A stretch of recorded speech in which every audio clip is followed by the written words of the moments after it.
Most bankers aren't ready to help you until after their third cup of coffee. But with Central National Bank's after-hours service, you don't have to wait for the bank lobby to open to get help. You can contact us from 6 to 8:30 in the morning or from 5 to 10 in the evening, and we'll connect you to a real, live, local person who can answer questions and fix problems 7 days a week. Bank different. Bank Central. Central National Bank. Member FDIC.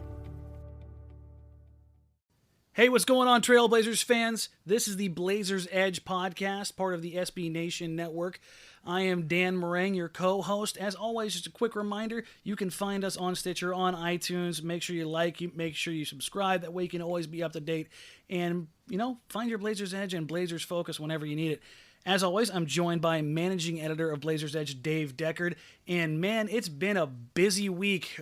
We've had injuries, we've had trades, and we'll kind of get right into it. Dave, where are we at now after kind of wondering what was going on this season? It's been pretty busy the past 72 hours.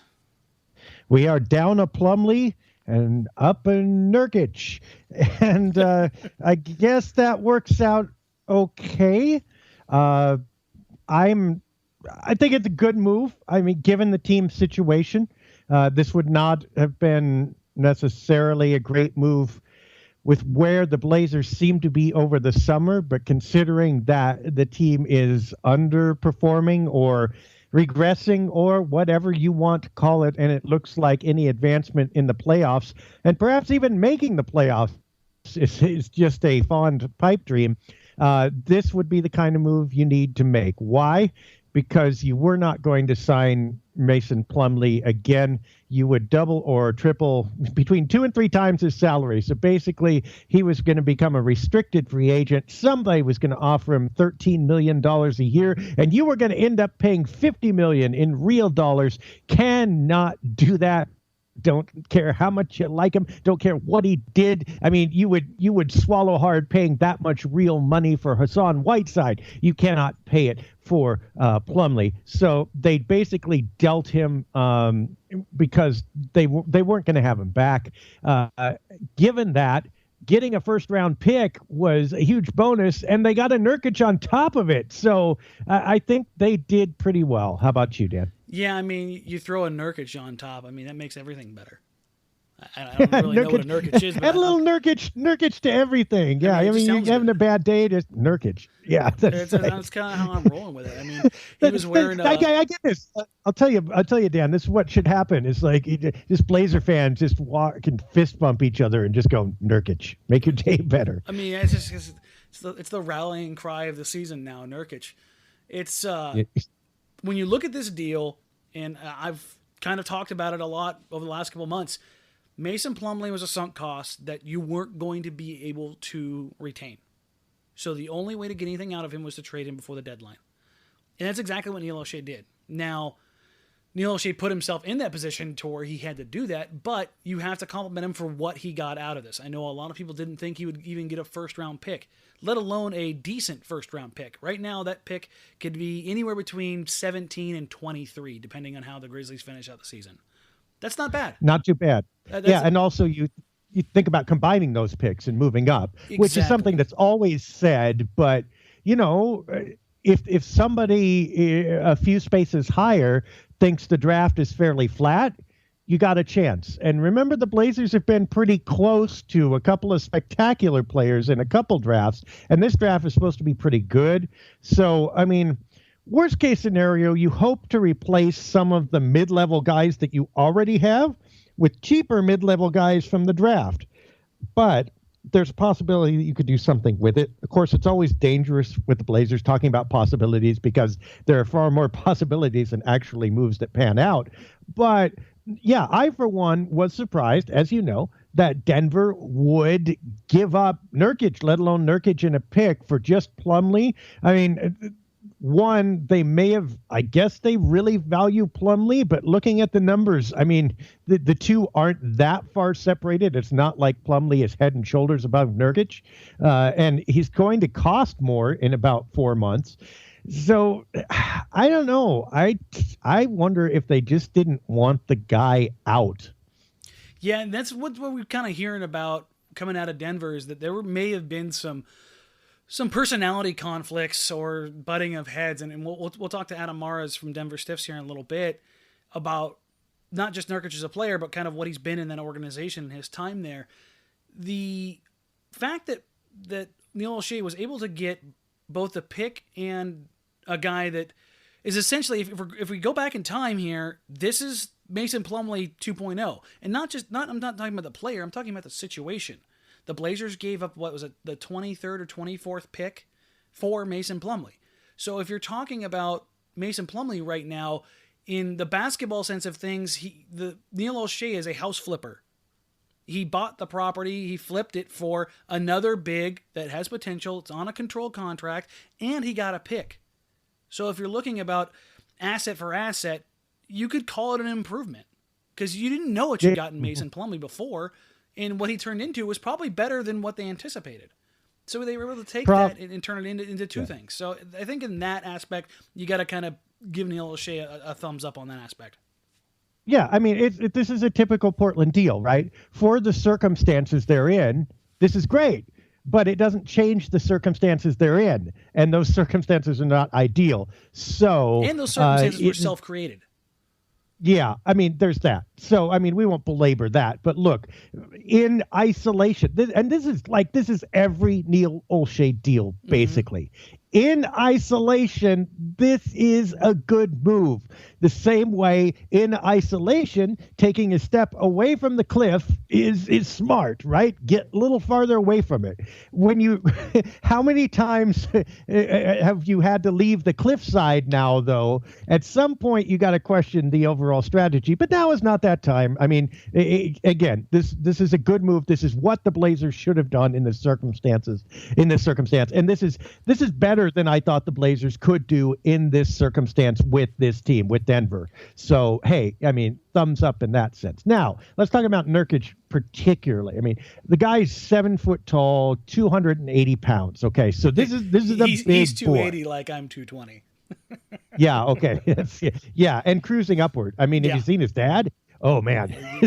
I forget that. I think we should put his dad in uniform. Yeah, no one's coming in that paint. Bosnian Beast is about an accurate and apt description of a human being as I've seen in quite some time. He is an absolute monster. He's big. So, return perhaps to a little bit of Robin Lopez defense, right? I mean, you've got to switch the scheme back a little bit, right? Because I don't think Nurk is going to be running out to the 3-point line to hedge on a lot of screens and then getting back. That's not happening. Yeah. So it's back. It's going to be ice all day long. For listeners who don't know, that's, when you hit a screen, the center just basically fades back into the lane to prevent the dribbler from getting to the rim. Which is what the Blazers did essentially with Lopez.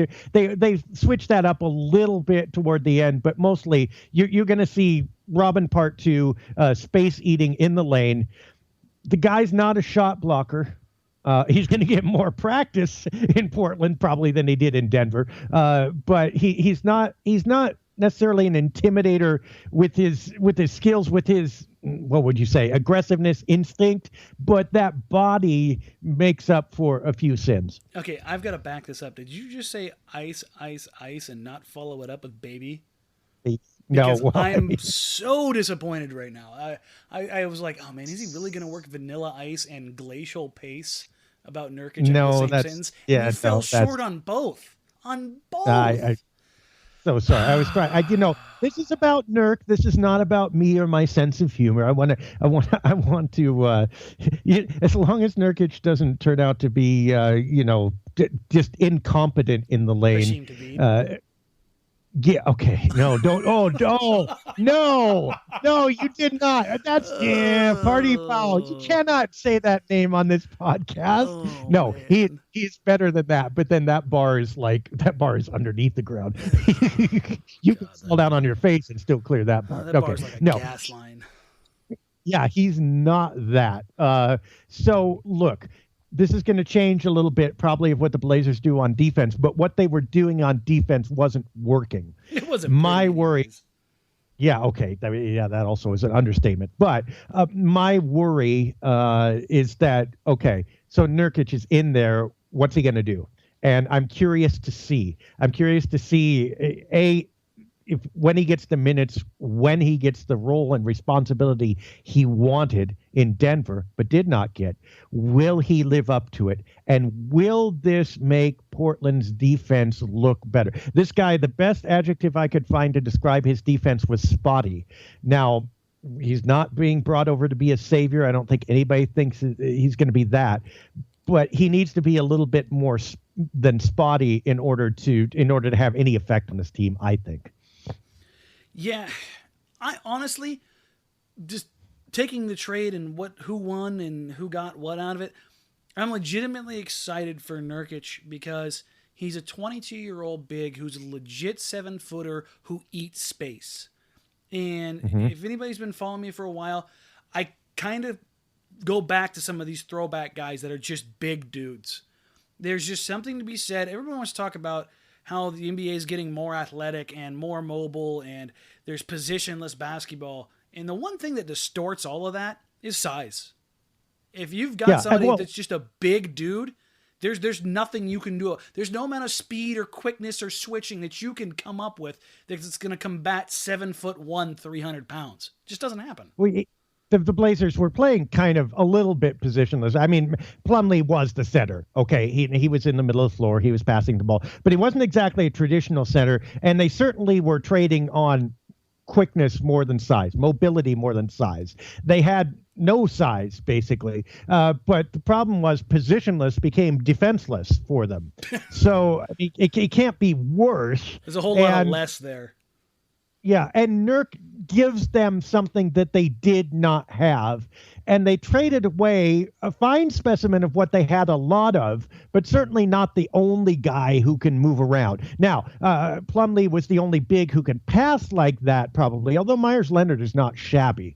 But I think the Blazers will give up that passing. And by the way, you got to watch out for Nurkic's turnovers. That's one of the things about him that you might have to get used to a little bit. When he gets the ball in the middle, he's not going to be flipping it pass. You'll be lucky if he doesn't flip it right into the opponent's hands. But still, I mean, I think you got to take your shot with a guy like this. Now, offensively, what do you like about him? Offensively, it all starts with the size and the footwork. He's basically a big bear with ballerina feet. He's got great footwork. He's incredibly strong. He can step out and knock down a jumper. And we've seen Denver a few times this season, and both Nurkic and Jokic have absolutely destroyed Portland. They've dominated the inside. And if Nurkic can come in here and do that for any period of time, it'll be the first period of time since Robin Lopez left that the Blazers have had a physical presence that dominated in the interior. That's something to be said right there. And that's not just on defense, that's offensively too. He just by his sheer mass, he can control the offensive backboards, and he's incredibly good at it. And to go with that footwork, he can finish with either hand. He's got a baby hook, he's got a little up and under, he's got a step through, he's got a drop step. You can check all the boxes. So for me, I'm excited to see that. Like I said, I'm a little bit old school in that tendency, is that I love big man footwork. I love the post game. I don't want to see it die, because I think that there's still even in the analytical community, there's still not a lot truly known about how effective size can really be in the NBA. Yeah, I would say he's got good footwork when he uses it. And this has been part of the problem, is that he's not incredibly consistent, and more so this year than in the past, obviously. This is one of the things. Okay, so this year he's shooting 50.7% from the field. Last year that was 41.7%. I mean, okay, he's got to stay at this level. And now, granted, last year he was farther outside on the court. That was part of it. I mean, he's taken more in the, not exactly mid-range, but short-range shots. The 10 to 12 foot shots.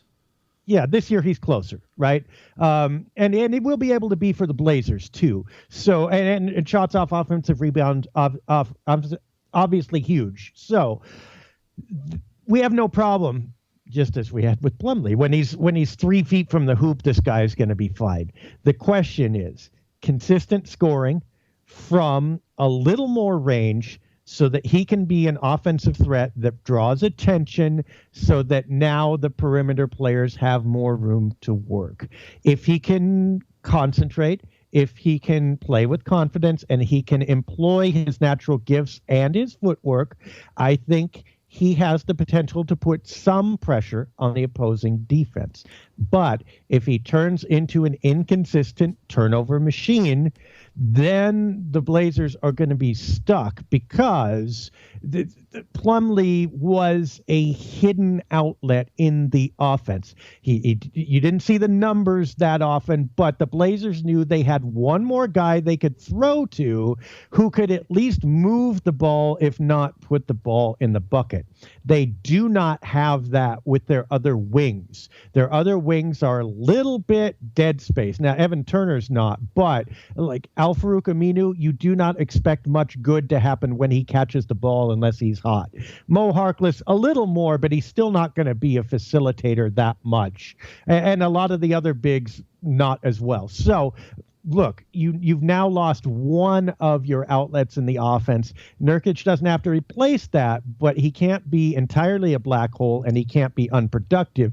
Otherwise, they're going to lose a little bit of that hidden strength that their offense usually provided. I'd say as a counterpoint to that the fact that you can throw the ball into Nurkic, and he's a legitimate threat, and we're not talking about a dynamic post presence that you have to account for in every possession. But he's a guy that if you throw the ball to on the block and there's a mismatch, he's going to attack it. Where the Blazers right now, they don't really have that opportunity to save somebody like Evan Turner. That's really the Blazers' biggest mismatch on the post right now as far as a consistent scoring option down low. With Nurkic, if you give him the ball and he has a mismatch, he's going to attack it. And that's a good thing for Portland because it gives them another option, another way of attacking a defense, and it shapes a defense differently. You can't help off of a guy like Damian Lillard or just CJ McCollum. That's something we haven't seen since LaMarcus was here. Throwing the ball down, remember how many open threes those guys got, Dame, Nick, Wes, from just throwing the ball down to LaMarcus, even if the double team doesn't come. You can't compare Nurkic to Aldridge, though. I mean, no, just the mere threat of having a post opportunity. Yeah, I get what you're saying, but I still suspect at first, and probably for a while, opponents are going to say, okay, yes, we know this guy can score some, but we're okay with him trying to beat us. Seriously, we'll leave him single covered, and let's see if he can do it, and let's see if what he does really ends up hurting us. I think it's going to take a while for him to develop that.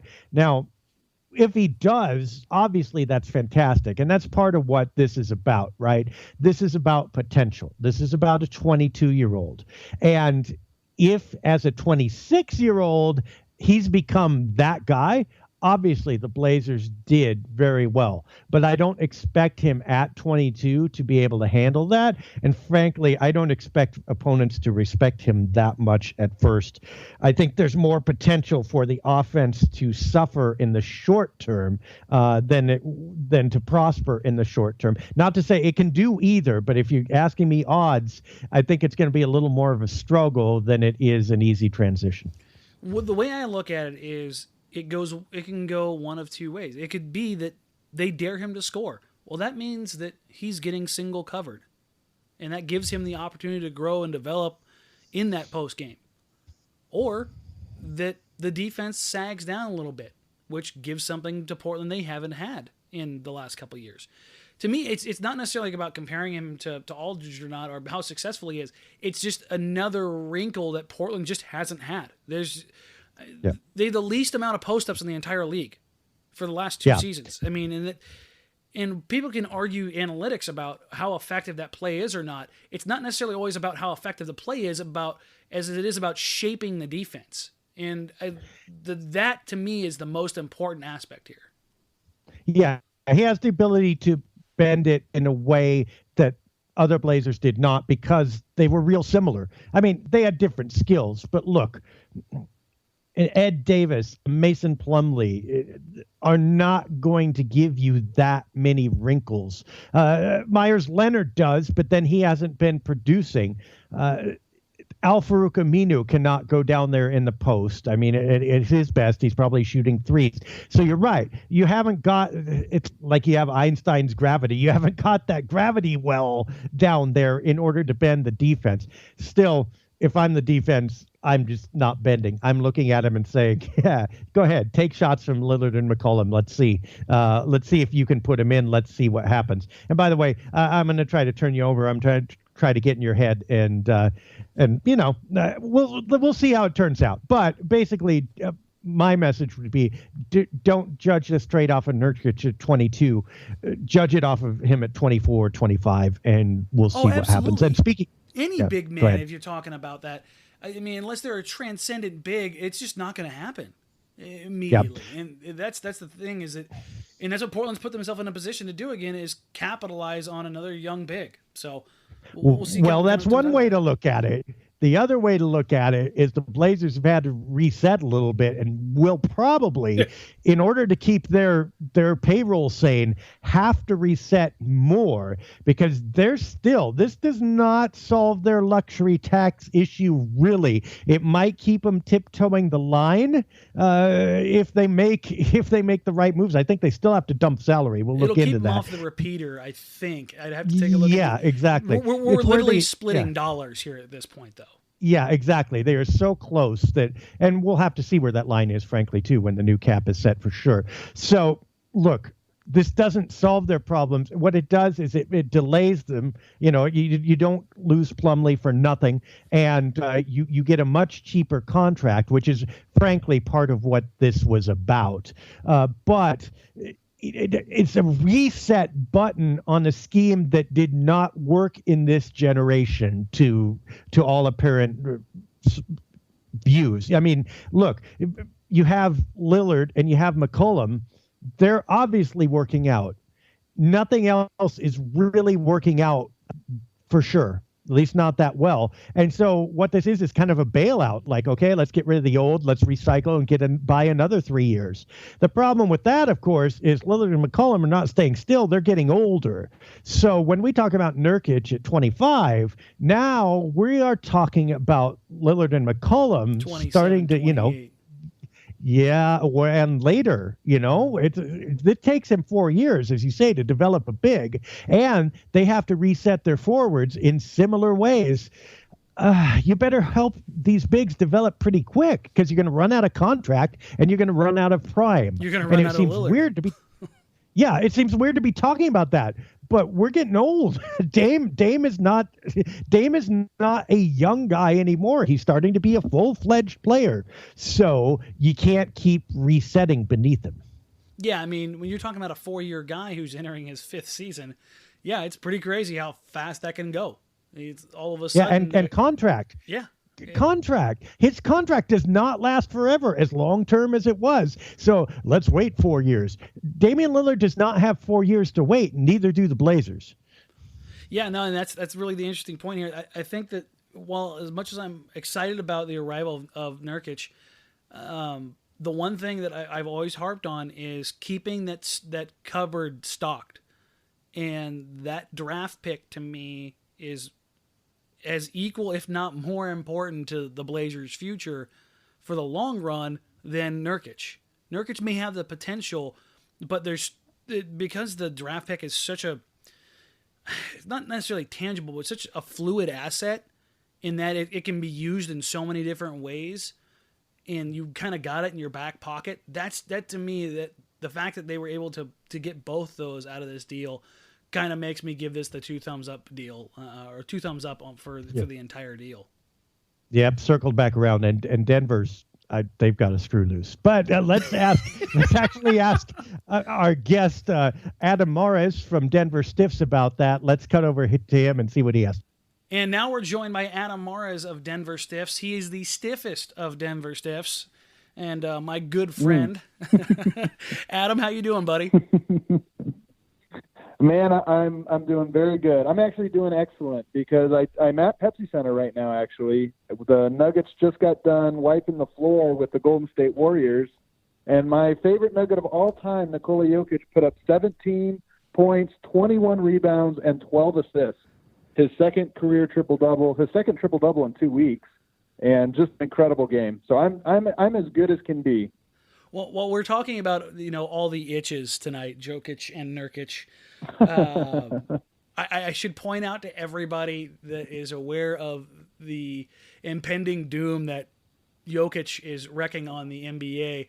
Adam Mares is the conductor of the Jokic train and has been for at least a year and a half. So everybody else who wants to hop on that bandwagon, go ahead and get on there. But speaking of another itch to scratch here, Nurkic, Mr. Yusuf, kind of go ahead and break down for us what you've seen from him from the organizational standpoint, how they kind of viewed him, and what he was looked at to be when they brought him in, what he was when he left, and then kind of your own personal take as far as understanding his game and what he was to Denver and what he could be for Portland.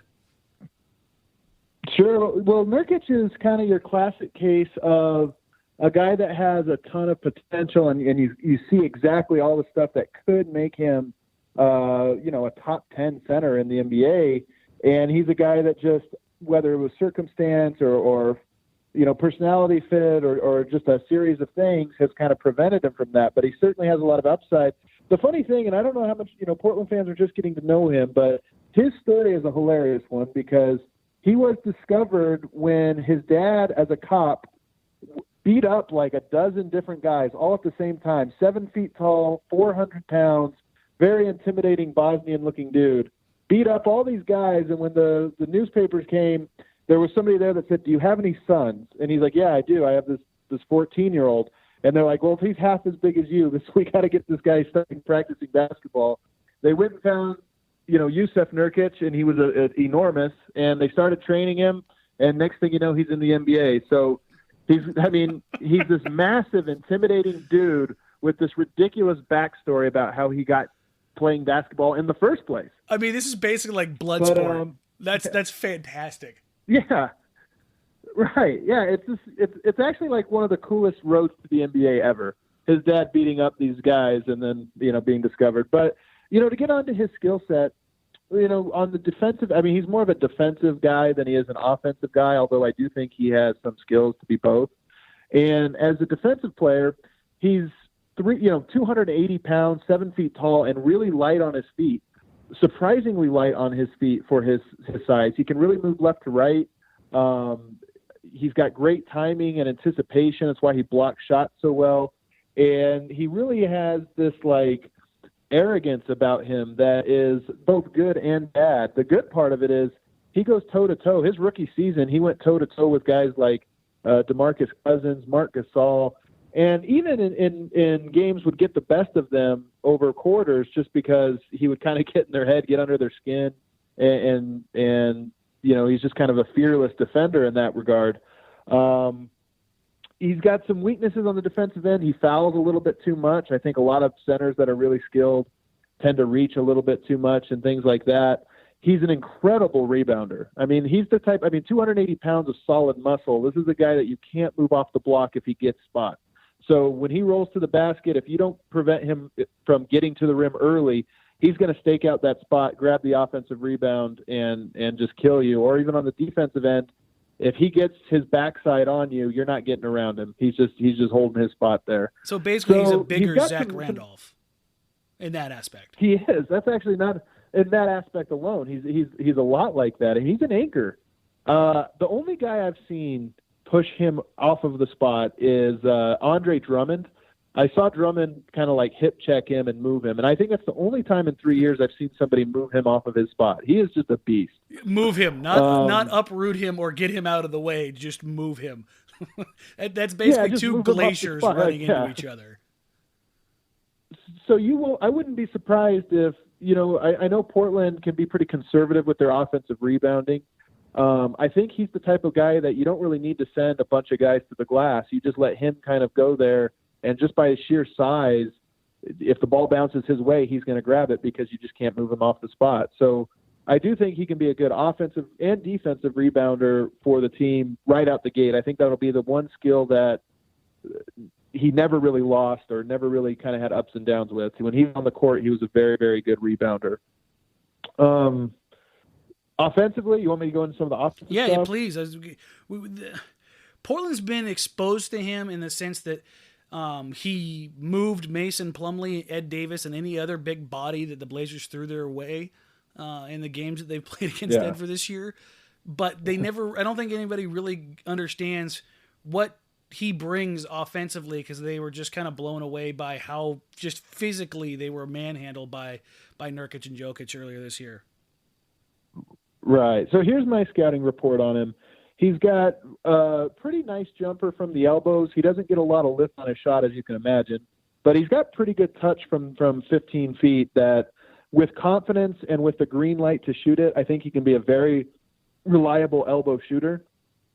He can roll to the rim and finish really well. Again, if he gets momentum, he can actually jump for his size. I mean, he's not Mason Plumlee athletic, but for his size, he can really throw up and drop the hammer on those rolls to the rim.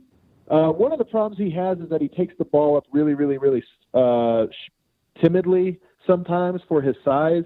I always say if he gets a mouse in the house sometimes on a roll, for whatever reason, he'll flip the shot up or hurry the shot out of fear of being blocked. Sometimes I think he needs to realize he's the biggest, strongest guy on the court and just go right through a 6'7" defender that rotated over to kind of stop the roll. So I think sometimes he forgets how big he is, and that's not just true on rolls. That can be true on offensive rebounds too. He'll grab a rebound, Chris Paul will jump up to block him, and he'll hurry the shot. But I think things like that, I think you can coach. I think you can kind of get a guy on the film and say, hey, man, look at this guy. You've got 60 pounds on him. Just go right through him and dunk it right on his head. So he does, for as strong as he is and as athletic as he is, sometimes he goes to his finesse game way too much on rolls. The biggest issue I have with him as an offensive player is that he really loves and trusts his post game when he really should not love or trust his post game. He gets himself down on the block. If he can make quick moves, he's got this great drop step to the baseline. Even with the left hand, he has this nice drop step when he goes off of one dribble or no dribbles. But he has a tendency to go 5-6 dribbles into a very predictable move that either gets an offensive foul or turnover. I think he has an incredibly high turnover rate on those plays. And I feel like the more he dribbles, the more that becomes a problem. But more importantly than that is he goes to the post up way too much. And that's going to be an issue for Portland. I think it's going to be issue number one offensively is he can be a great pick and roll player, but that paint needs to be open for some of the guys you have that are great dribble penetrators. And he's kind of a bad guy at knowing how to stay out of people's way when they're driving to the basket.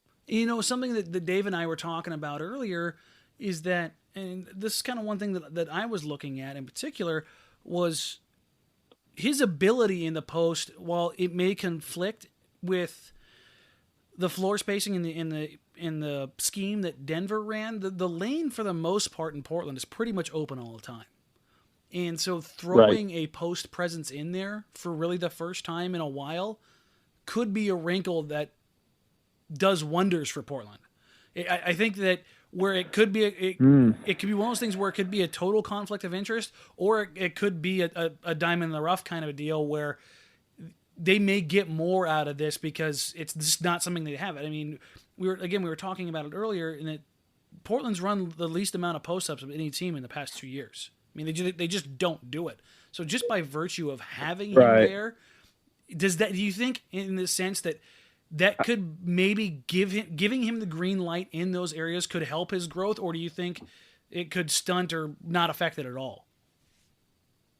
I think you're looking at it probably the most optimistic way possible, and I think the answer is actually not, can it work, but more, can we get Nurkic to not post up too often? I mean, if he posts up 4 times a game, if he's playing 25 minutes, if he posts up 4 times a game, that's fine. If he's posting up 10, 15, 20 times a game like he likes to, I think you're going to be going away from a lot of the stuff that makes Portland so dangerous on offense. And with regards to him being in the way, here's the kind of thing I mean. Just imagine a side pick and roll. We'll say with Myers Leonard playing the 4, and you've got Damian Lillard a side pick and roll, and then Nurkic, his role would be to be in the opposite short corner, kind of dragging his defender out of the play, and then he's there for either the drop-off or for the offensive rebound. Well, what he'll do way too often is duck in on that play. So Lillard comes off of the screen. He's now got he puts the defense in a tricky spot. Nurkic ducks right into the way, and now Lillard runs right into Nurkic's man with no area for him to drop it off. And those are the types of things I mean when I say that he kind of takes up too much space. And it's just about understanding, post-up angles and when to post up and when not to, and how to make your defender, how to use your gravity so that your defender has to cover the most space. Those are things that I just didn't have naturally ingrained in him. And I think my personal opinion is those are types of things that can be taught. But here in Denver, he just never made any progress on that. And when he was in the game, nobody was scoring in the paint on Denver because he was there and he was always in the way. For anybody who isn't sure what Adam is talking about here when he's talking about the short corner, if you're talking about running the pick and roll on the right side of the floor, that short corner is that left-hand side in between the paint and the three-point line. And particularly a lot of young bigs struggle with this in that they want to get in the paint when that pick and roll's coming on that other side, on that right side. When that drive's coming, they want to get in there because they want to get position for the offensive rebound, or they want to catch the ball real quick, or they want to duck in for that easy catch and finish. But I think, Adam, and you'll probably agree with me on this, is that the best guys in the league at this know to be patient and stay on the outside. Yes. It gives both the driving lane, and if the help defense does commit, it has to commit fully, which that extra step or two makes it easier for the finish on the backside of the play, which is something that's very, very simple, but also very hard to truly grasp as an NBA player. And it's one of those things where you want to know the difference between a good player and a great player. Those are the kind of things that developmentally have to kind of come along, right? Absolutely. And it is weird because, like, you just explained what you're supposed to do, and it seems so easy because you explained it in 60 seconds. But it's actually more of it's a habit you have to build and an instinct you kind of have to develop, and it's one that he really hasn't made any progress on. Now, that might be the Denver, coaching staff or whatever, the environment or whatever, and maybe a good coach can really communicate to him. Hey, because I think what happens is you're talking about the paint being open, and the paint's open, and a smart player will say, ooh, it's open for Damian Lillard who's about to come off the screen. What a not-so-smart player will say, ooh, it's open for me to cut into and post myself up. And that's just what I'm talking about. He always posts right into there, and we'd have guys like Emmanuel Mudiay, for example. I think Mudiay shoots like 25% when Nurkic is on the floor. And a lot of that is because he keeps getting into the paint and running right into Nurkic and, like, bouncing off of him and throwing up a brick. So, again, it's so simple that I have to think it can be taught, and he can get better at it. And he has all these other skills that if he learns that one thing, it's going to open a lot. But it's been 3 years, and he really never learned that out, and that's why the Nuggets offense comes to a standstill when he's on the court. All right, so we've kind of gone over what he can bring to the team, the good and a little bit some of the bad, but in his time in Denver, on the floor, what are you looking at as kind of the negative with Nurkic? Because in a guy like Mason Plumlee, it's being sent back to Denver, there's negative that comes along with it. He struggles from the free throw line. He's an inconsistent shooter and finisher and all that kind of stuff. So when we're talking about Nurkic coming to Portland, what are some of the things that Blazers fans should be aware of and be on the lookout for? Well, there's two other kind of positives I want to throw out there, and that is that he's a pretty good passer. He's not Mason Plumlee. He does tend to turn it over when he tries to get too fancy, but basic passes, backdoor passes, dribble handoffs and passes out of the post, kickouts, he's actually pretty good at those, and he has kind of a surprising touch on it. I mean, he could throw lobs, for example, with tremendous accuracy. So he can be a guy that can have maybe 70% of the passing that Plumlee had. And then the other thing is he's such a huge body that when he wants to, he can be an incredible screener because, I mean, he's a wide body. It's hard to get around him. But the biggest issue with Nurkic, I actually believe that talent-wise, he has all of the tools to become a very good center. And, I mean, his floor just based on talent is actually pretty high. His starting center in this league. And his ceiling is probably top 10 center in the league. But the biggest issue with him is this mental toughness and kind of ability to fight through adversity. In my opinion, he faced such a tiny amount of adversity here in Denver. And sure, Jokic ended up showing up and really outplaying him and taking some of the thunder. But he was a guy that I feel really needed coddled. And anytime things weren't going his way and he wasn't the centerpiece and this and that, he really kind of wilted under feelings of feeling left out. And there's been, there was a time his rookie season when he got selected to the rookie sophomore game and he really didn't want to go. And he kind of had a blow up in front of media, yelling at the front office saying, "I'm not going to that game. That's stupid." And you think, well, why, it's stuff like that. Like, why do you want us to beg you to go to this game you have to attend because you were selected? Weird stuff like that. He's been on social media liking tweets where people are saying fire Malone. Just why expose yourself to that kind of public, where people are going to find these things out. And by the way, those things happened after wins. The Nuggets would win, but Nurkic wouldn't play, and it would be like fire Malone. He's liking it. So just really, really, really weird stuff like that. And then the weirdest one, I think he's been checked out and just done with his team. I think they probably had some kind of meeting behind the scenes that said, look, we're going to trade you, don't worry. And he said, fine, because I'm not playing. And he left at halftime of a game 2 weeks ago, had to be dragged back to the arena saying, hey, you can't just leave a game in the middle of the game. You have to be here for it. So he's got some real, I think, attitude issues. And I don't think he's a jerk. I think his teammates like him. He's got a good personality. There's a lot of stuff to like. I just think that he doesn't know how to fight through adversity. And when things start going bad, he just completely quits, to be quite honest with you. See, you stole my line, man. I wanted to go full on with it. Is Nurk a jerk? I mean, is it going to be a problem in this locker room? Because Portland, save the Jailblazers and the mini blow up between the Gerald Wallace, Jamal Crawford, Marcus Camby Blazers, locker rooms here have been pretty darn good for a while now. Right. Right. Is his presence here going to be an issue, basically? I don't think he's going to be a problem. Like, he's not a guy, I don't believe, that blows up a locker room and starts fights with teammates and this and that. Like, even with Jokic, him and Jokic got along great. So I don't think he's the kind of guy to kind of, to do that kind of stuff. If anything, he would be frustrated with Coach Stotts. He's the kind of guy that maybe would go that route. But it's less about his attitude as this, like, negative presence and more about his it's more about his just inability to fight through. And he has, you're talking about a guy who's a project and can become good. And the question is, can he fight through the adversity and push himself and be accountable to himself in a way that would make him reach his potential? And I am very, very, very firm in my belief that he will not do that. And that's based on what I saw of him here in Denver. Now, maybe a change of scenery will kind of reinvigorate him. Maybe sometimes you have to reach the bottom before you really realize and look in the mirror and say, hey, this is my one shot. I got to make the best of it. Maybe he's there. But based on what I saw in Denver, I just think it takes a tremendous amount of work ethic and focus and talent and ability to fight through adversity. And I just haven't seen that from Nurkic really in any way in his 3 years here. Well, that's just great. I'm like, okay, he's gonna build to something here. It's gonna be like, oh, you know what? It's bad, but it's really not that bad. And let me go ahead and drop the anchor off the edge of this boat. Oh, man. Okay. Well, I was hoping to end on a bit of a higher note than that, Adam. I thought we were friends, dude.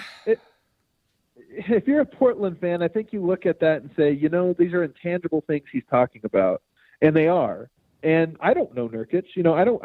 I do know a bunch of stories, and I've been around him. I've interviewed him when he's point blank said, "Coach isn't playing me enough." And again, these come after wins, not even after losses. So it's not secondhand accounts, the attitude issue. But I don't know him, and I don't know some of the things that maybe have happened behind closed doors that maybe led to him being this down on the Nuggets and what they were doing. So it's entirely possible that I'm misreading what's inside his heart and, kind of inside his soul. But just based on what, putting everything together that I do know, my belief is that he probably will not overcome adversity the way he's going to have to in order to make himself into an NBA player.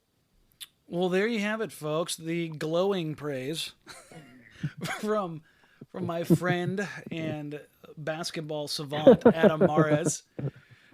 You can find him as the manager over at Denver Stiffs. He also contributes pretty much everywhere else on basketball Twitter. He a self-proclaimed low-volume tweeter, so it's all about the quality here, folks. Adam, thanks for joining us, man. Hopefully, you guys enjoy your rent a Plumlee, and things work out for you guys come contract time. And hopefully, you guys can, if you guys do secure that 8th seed, you guys can replicate tonight's effort against the Warriors come playoff time. Yeah, that would be fun. I'm having fun with the Nuggets right now, so it's all good right now. All right, thanks, folks. Remember, you can find Adam at the Denver Stiffs. And Adam, if you want to go ahead and plug anything else, man, go ahead. Yeah, just at Twitter, at Adam_Marez, and then I do a Friday column for ViceSports.com. Every Friday, it's kind of an in-depth thing on a player or on a team. I don't think I've written about Portland yet, so I probably have a Portland piece coming up sometime here in the last 2 months of the season. But that's every Friday. It's a real in-depth thing with stats, video, stuff like that. Well, that was interesting. I mean, I'm struggling to recall since the Jailblazers era when everybody had attitude questions, whether, and by the way, we shouldn't compare Nurk to that because it's not the same deal at all. But most of the guys that have been brought in since Kevin Pritchard really, I'm trying to think if there's anyone that we had serious questions about their attitude or I want to say motivation, but there were a couple underperforming young guys that we hoped would perform better. But just in terms of personality and drama, Nurk, that might be a new part of the equation here. Yeah, it's kind of strange when you think about it in that the whatever you want to call it, the rumor mill, when you're talking about Portland making a trade for somebody and a name like Nerlens Noel comes up, that was quickly kind of snuffed out and never totally attributed to Portland, but it was assumed that Portland was who they were talking about and that Noel had attitude issues and that would preclude Portland from going after him. Well, if that's truly the case, what's the difference really between Nurkic and Noel? Well, maybe expectations, though. I mean, Brooke Olzendam of CSNNW just interviewed Olshey while we're recording this show, and the CSN's teaser, the headline said, basically, the most exciting thing about this trade, according to Olshey, is getting a 3rd draft pick. So, welcome to Portland, Nurk. It's possible that the attitude might not be quite an issue because they don't expect him to be that big of a deal one way or another. We'll have to see. But now let's follow that train a second, though. If Nurkic is not the next big thing, and he may be, I don't want to discount that. Don't get out the pitchforks and torches. We're not saying he's not. We're just exploring possibilities. If Nurk doesn't turn out to be the next big thing, does the door now open wide for your guy, Myers Leonard? As we're sitting here recording this, there's 4 minutes left in overtime in the Atlanta-Portland game, and there's been 6 or 7 times where Myers Leonard has gotten a wide open 3 and bricked it. And the opportunity is here. It's here. Yeah. It's kicked in the door and it's screaming, "I'm here," and he's not taking it. The opportunity is it's his freaking in-law. Seriously, it won't go home. Yeah, it's camping out on his couch and it's eating all of his Doritos. At some point, Myers better come to a peace with this. But that said, okay, look, Myers goes up and down. He has good games and bad games. We get that that's part of the package. Should Myers get a longer-term look now over the few weeks, month or so after the All-Star break, and get the chance to see if that evens out, if he has a real consistent role and regular responsibilities? Would you still advocate that, yes, even though on any given game right now you can flip a coin whether Leonard's going to be great or awful? You know what? I hate to draw this parallel because it's really not totally fair, but I'm biased and I don't care. There was a time when CJ McCollum was totally and completely just back and forth, up and down. You saw flashes of potential, and you saw him absolutely blow shots terribly when he was still a young project. Now, that's not the exact same case with Myers, because Myers has been here longer in the sense that he's had more opportunities. CJ had a ton of injuries, but Myers is still coming off of shoulder surgery, which takes a long time to come back from. Number two, you can point to no single point in his career in Portland where he's been given the keys and said, go. It happened once at the beginning of last year, and he got hurt. So, we're gonna ride this Myers train until I'm going to till the end of this season. Derails in the gorge. I'm telling you, until the end of this season. This is there's no secret that I'm Team Tank, and if Team Tank is going to do something here, you have to know what you have in your assets. And for me, that's playing the ever living crap out of Noah Vonleh and Myers Leonard. And the third guy thrown in that is Nurk. You can play the ever-living crap out of Vonleh, but the crap is going to foul out in about 14 minutes. So, but I mean, you put him out there. Yeah. Tonight we're sitting here watching Ed Davis close the game, and yeah, it makes sense in that you want to try to close the gap and make the playoffs, blah, blah, blah. But if you're Neil O'Shea and you're sitting here talking about the best thing about is getting this third draft pick, then you're looking to retool for the future. That's what you're doing. But the players aren't thinking that, though. There's no way. There's no way they can't. That Damian Lillard is going, okay, let's pack it in until the summer. No, you can't, because that changes the culture of a team. But as a GM or president of basketball operations or whatever the official title is, it's one of those things where he has to make that call for them. Dan. Topical relevance right here. Ed Davis just fouled out.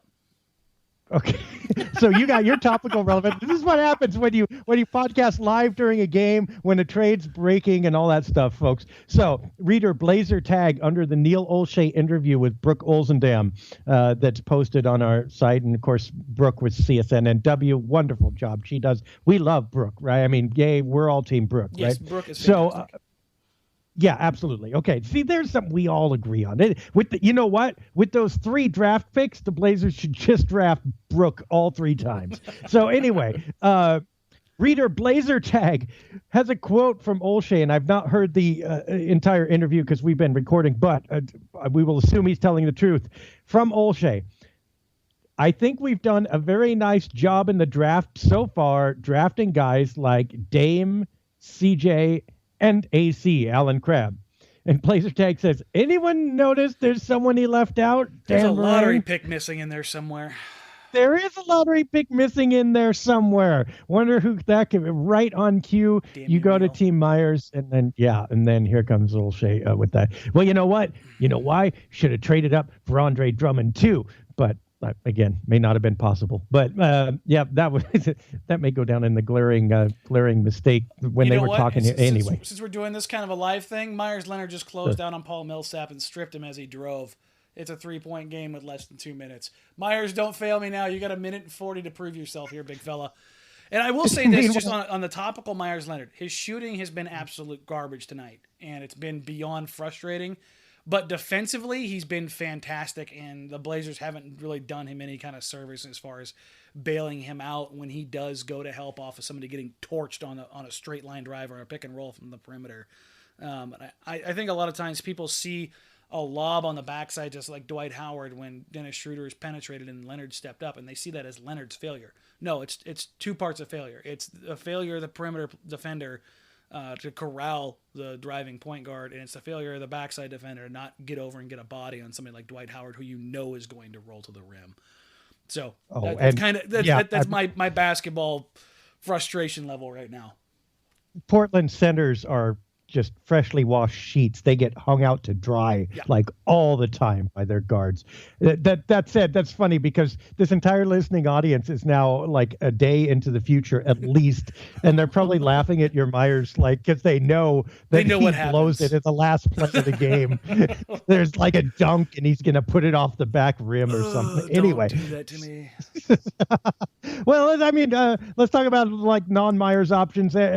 Resurrection for Ed Davis Davis at least until Nurk shoots up. No, please God no. Until he suits up. So Ed, is this a chance to get back into the rotation and provide? He's now kind of the steady vet. Sure. Yeah. I mean, tonight he's been fantastic. He's been the guy that they've gone to handle both Millsap and Dwight Howard. And I mean, that's not an easy task. And for the longest of times, I've lamented over and over and over again that the guys that the pantheon of this team that are the foundation are Dame, CJ, and Ed Davis. Ed Davis is a guy that he's the kind of player that you want on your team because you know what you're supposed to get from him night in, night out. That's what we got from him all last season. It's what he's really been in the NBA for the last couple of years. This year, don't know what happened. But the guy that's playing tonight, the guy that's playing right now, or was playing right now until he fouled out, was having a heck of a night. And he's the kind of guy that he's going to give you what he gives you when he's got everything rolling.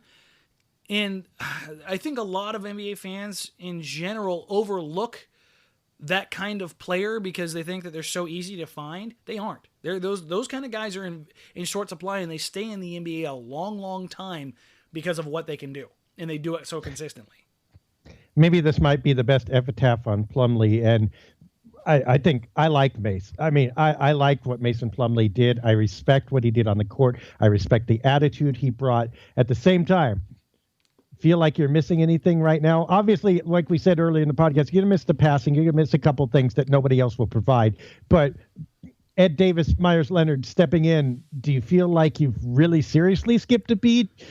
Probably not. Yeah, are you sitting here lamenting the fact that Mason Plumlee isn't out there guarding Dwight Howard? Let's go run down the list of centers that are big, strong, and athletic that Mason Plumlee has been able to deal with on a regular basis. I don't have my quick board right now where I can hit the crickets. Sorry. Exactly. So let's draft picks, 3 draft picks. Let's assume Olshey does not use them all. That one of those is set for a deal. Big name still out there, obviously, is Jahlil Okafor. Some speculation via Twitter, very light speculation that Okafor could still be headed to the Blazers. That it could be Okafor and Nurkic. How do you see that shaking out if it were to happen? Understanding it's probably kind of a long shot. I mean, if you're just talking about retaining assets on young contracts and you're kicking out one of those bloated contracts and trying to reload for next season, then yeah, it makes sense. But if you're talking about, roster construction, then the Blazers are just shifting from being guard heavy to big heavy, right? I mean, yeah. Although, would you take Okafor and Nurkic over like any 2 bigs that the Blazers have so far? Yeah, and here's the thing: if you want to take this a step further, if you want to talk about tanking, if you're truly going to tank, and you get those guys, you get Okafor and you get Nurkic, and you struggle and fall all the way down to number 5, number 6, do you know how many guards are available in the top 6 in the NBA draft that's coming up? It's guard. That's the draft. And then possible trade bait and 6 moves ahead. You're like going, maybe something can happen. But I think the Blazers, if they take on Okafor and they get Nurkic, first of all, they may have actually found the only way possible to make their defense worse. I mean, like, look out, Denver and LA. We have hold my beer and watch this. But also, okay, if Nurkic didn't like playing behind Jokic in Denver, Nurkic is not going to like playing behind Okafor in Portland. I mean, you can play Okafor at the power forward. Yeah, you think so? I mean, Nurkic and Okafor? Not a chance. Okay, and talk about, like, okay, God, I'm going to steal your joke from earlier. This isn't ice defense. This is glacier defense. Yeah, there's no movement there. Now, offensively, I think that would be a reformation. I mean, that I would like, and frankly, I think I'd like that experiment for the same reasons that you do, that I don't think any of these moves are going to resurrect this season. So play around a little bit, see if you can strike gold for later. And I think Okafor and Nurkic. Days. So many screens. That's 2 massive bodies that can just crush people on picks. Yeah. And I'm higher on Okafor than a lot of people. I mean, Philly was in a weird position. They're in a better position now, but sometimes the well is so poisoned you can't drink out of it even after it's been cleaned. Like when you know that tap water is not good, like even when it's better, you don't want to drink out of that sink. Like so that, yeah. I think Okafor is kind of could be in that position, but boy, I mean, all the combustibility though, it's not just the defense, the potential for just locker room, not disintegration, but a circus is pretty darn high with those two. It would be fun to see. Any other, unless of course you want the Blazers to be sane and do well. Any other deals out there on the horizon that you could see practically happening that you're still interested in a week or so from the trade deadline? You know, if you're talking about making deals for the future, a guy like Serge Ibaka still kind of comes to mind. But if you bring him in, number one, it's gonna if a deal like that happens, if you're a Blazer fan, that deal is happening for one of two reasons. There's either a handshake agreement, which don't exist in the NBA, quote unquote, that Ibaka's coming back next season, or number two is purely a salary dump. And it'll be the guy going out will be Alan Crabb, Maurice Harkless, or Myers Leonard. It'll be one of those three guys to clear. And a draft pick will come back with Ibaka, and we'll have four. Exactly. But I mean, those are the kind of moves that I think that Portland needs to look at. Now, if Ibaka's here and coming back on the long term, then I think you have what could end up being a solid foundation, Nurkic and Ibaka, going forward in your front court. I mean, it would give you something where you're not sitting there looking at wondering where the defensive liability is going to come from. Right. And that's a better balanced offensive front court than they have right now. I mean, Ibaka is drifting out to the perimeter, but if you have Nurkic, that's not as big of an issue than if you had Plumlee.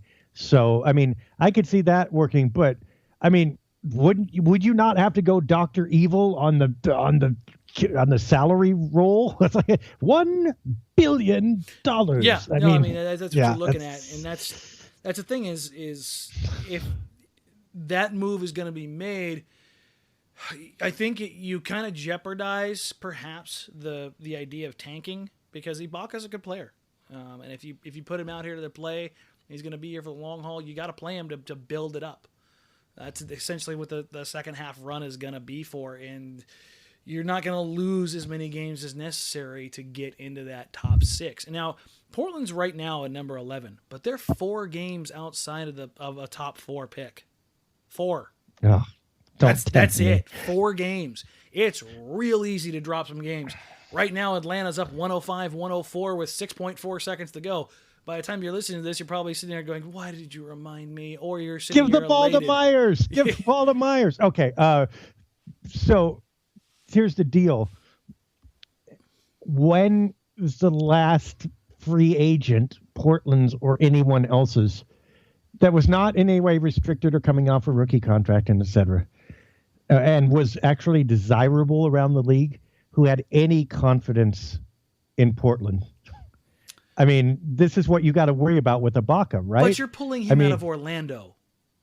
Well, yes, but that doesn't mean okay.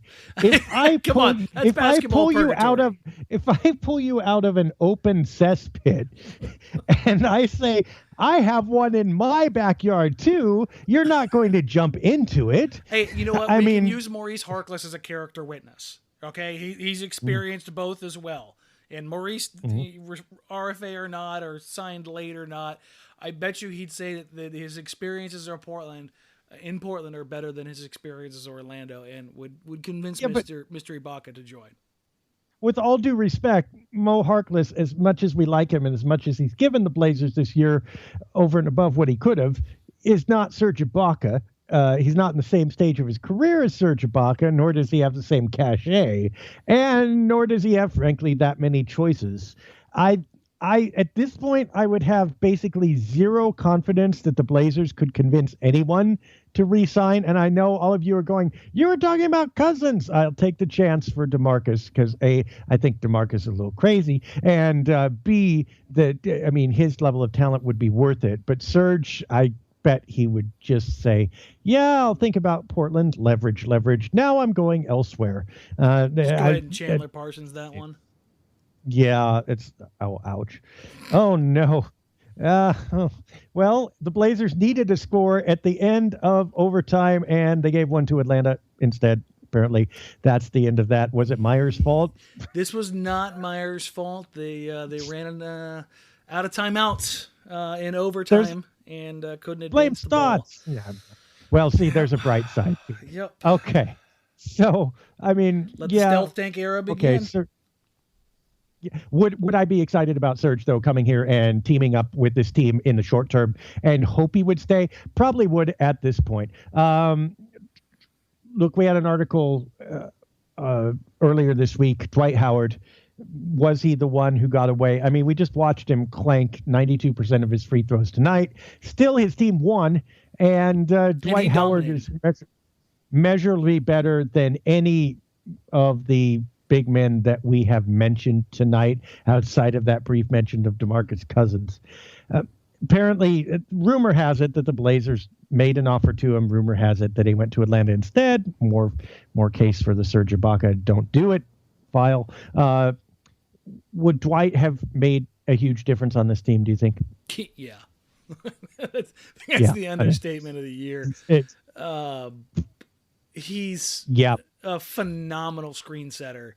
He is a legitimate post presence. For all the headaches that people talk about, and he doesn't try this, or he pouts about not getting as touches that.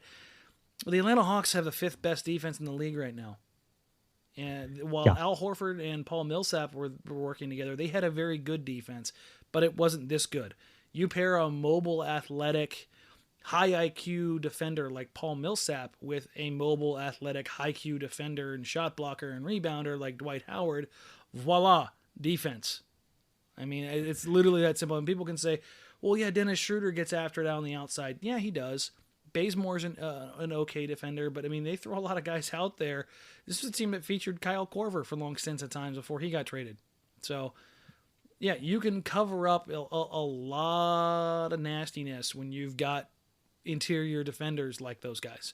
So it's one of those things where, yeah, of course he's going to make a difference. And it's to me, I think it's a much more staggering difference than a lot of people are willing to give Dwight Howard credit for, and that's just because of his persona. And, if you didn't want a guy who complains about his touches and minutes, you just got one, and it's not Dwight Howard. So we'd be remiss if we finished the podcast without talking about the other big development of the week. It seems like about a century ago at this point. Evan Turner out for more than a month, maybe a month and a half. Honestly, when you look at it right now, I think that, first of all, it's a bummer because he just kind of was getting into the peak of his groove so far. So from that aspect alone, it sucks. But, I mean, if you're talking about tanking, and I know I could keep going back to this, Neil Olshey was basically just given a gift by the basketball gods that says, oh, your second best playmaker's got a broken hand? Here, trade your third best playmaker and guess where you get to go? The land of the lottery.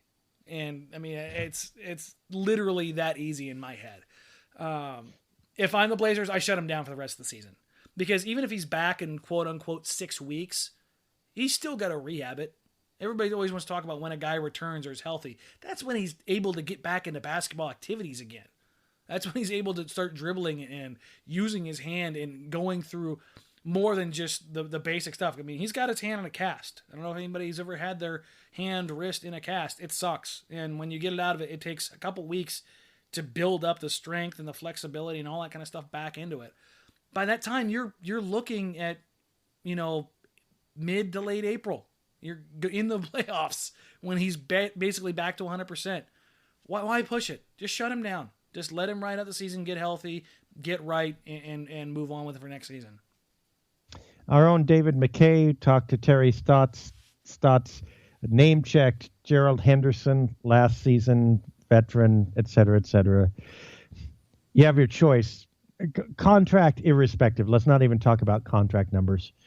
Henderson or Turner, which one would you take if you want to make this team better? As weird as it sounds, probably Henderson. I think he fit better because of his skill set. Evan Turner on a team that needs somebody who's more ball dominant with the second unit and as a creator makes sense. I think what Portland needs is somebody who creates for themselves with that second unit. They need a third guy who creates for themselves. And Gerald Henderson is that guy, and he was that guy. Defensively and athletically, he gives you a little bit more than Turner, but what Turner does give you across the board is probably more flexibility. So in that aspect, I don't think either one of those guys are perfect players for this team, but if you're asking me what's going to make the team better, if you're talking about being better, everyone healthy, the Blazers pursuing a playoff spot this year, Gerald Henderson would be that guy. Evan Turner, Gerald Henderson, or Aaron Aflalo? Aflalo's probably the best of those three when he's fully healthy and engaged. And health has always been an issue with him because he can't. Wrong. It's still Henderson. It's still Henderson. You think so? We'll just cut that off. Yeah, there's something about Aflalo, and while I didn't like that trade, I've always liked Aflalo's game because he can do a bevy of all the things, but I don't think he does any of the things other than knock down threes better than any of them. So that's kind of how I look at it. Before we leave here, I have a little present for you. Oh. Myers Leonard against the Hawks. 24 minutes, 1 for 7 field goal shooting, 0 for 6 from the 3-point line. He did have 6 rebounds and 3 assists, but 5 personal fouls and 2 total points in an overtime game. Now, Dwight Howard, he only took 7 shots and he took a ton of free throws, 19 points, 16 rebounds. It was a bad matchup to start Myers with. And I agree that Myers Leonard's defense is improving. I one-on-one like him. with Howard tonight, I was impressed with what he did. Howard wasn't able to push him off his spot or anything along those lines. Compare it to his first 2 seasons. You remember that? Because I remember that. Yeah, I took summer league notes on dude, and it was like, oh my gosh, it's like he didn't even speak the language. Yeah. First of all, he would miss every spot. He would just not get there. And then, Drazen Petrovic was the last guy I saw look that lost. And then after that, he got to his spots, but he couldn't really do anything. He was like, I'm getting here, now I'm going to do this thing. And it didn't matter that he did the thing. So he has improved greatly there, but may not be quite at Dwight Howard's level yet. So, we could talk about Myers Leonard and maybe, I'll tell you this. Myers Leonard will not have any bad games between the time now and the time we talk next. So there's that. He will have nothing extra against him. Next time we will talk, it will be after the All-Star game. We will see how that goes if CJ McCollum wins the 3-point shooting contest. We do have that to cheer for, at least. Whether or not you're team tank or anti-tank, you can absolutely be assured that tankers and non-tankers alike will be pulling for CJ McCollum in the 3-point contest. Yes, and also, that may not be true because it may happen that we have more to talk about at the trade deadline, so we may throw in a special podcast somewhere. But we will see. That's all in the future. For now, all we can tell you is the Blazers lost and Leonard sucked. And we will leave it at that for Dan Marang. That's okay. You were right about the Plumlee trade, so there you go. For Dan Marang, I'm Dave Deckard. Thanks for joining us, and we'll see you next time on the Blazers Edge podcast.